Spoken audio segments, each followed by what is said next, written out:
The Jewish Week on JN1. Food trucks in Los Angeles are extremely popular. This new truck called Holy Kosher BBQ caters to the Jewish crowd. The owner is from Peru, and he's taking extra steps to combine his culture with kosher. This is a new business for Rudy Ellenbogen, who isn't even a chef. He was a civil engineer in Peru. He immigrated to the United States 3 years ago, got married 6 months ago, and decided it's time to try a new profession. When I started looking into the business, I noticed there weren't enough options of mobile kosher food, and I decided to go with it.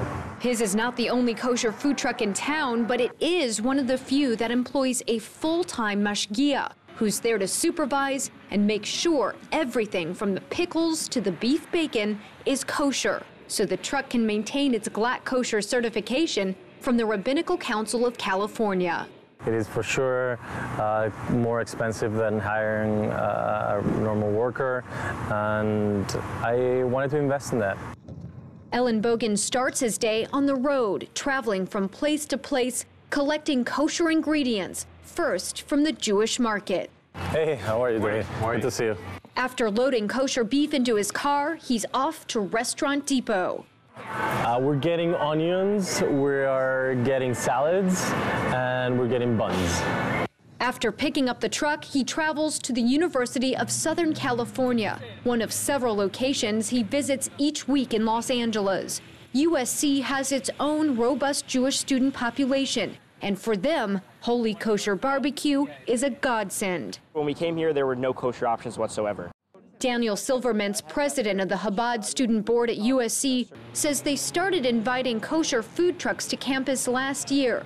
It not only helps Jewish students stay kosher, but it gives them the opportunity to participate in food truck culture, which has become a rite of passage for students in LA.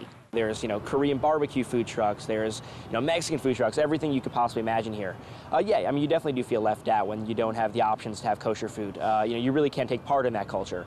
But I think the introduction of that kind of culture of kosher food trucks to this area has been a huge boon, not just for Jewish students, but for other students as well. Rabbi Dov Wagner says it's also a learning experience for students who want to know more about Jewish food culture. When you're able to bring in different influences, different cultures, different things that people haven't experienced before, it makes it much more than just needing to have a meal. It makes it an experience. In addition to kosher hot dogs and hamburgers, there's a Peruvian favorite on the menu. Salchipapas, and it's French fries with cut hot dog in Peruvian-style on a plate, and people are really liking it. He's only on campus for a few hours during lunch, but he's busy most of the time, catering to hungry, inquisitive students with an appetite for delicious, kosher, Peruvian-style food. The Holy Kosher BBQ food truck has only been in operation since January, but Ellenbogen says if things continue to go well, he will open a second truck before the end of the year. Lindsay Mastis for JN1, Los Angeles.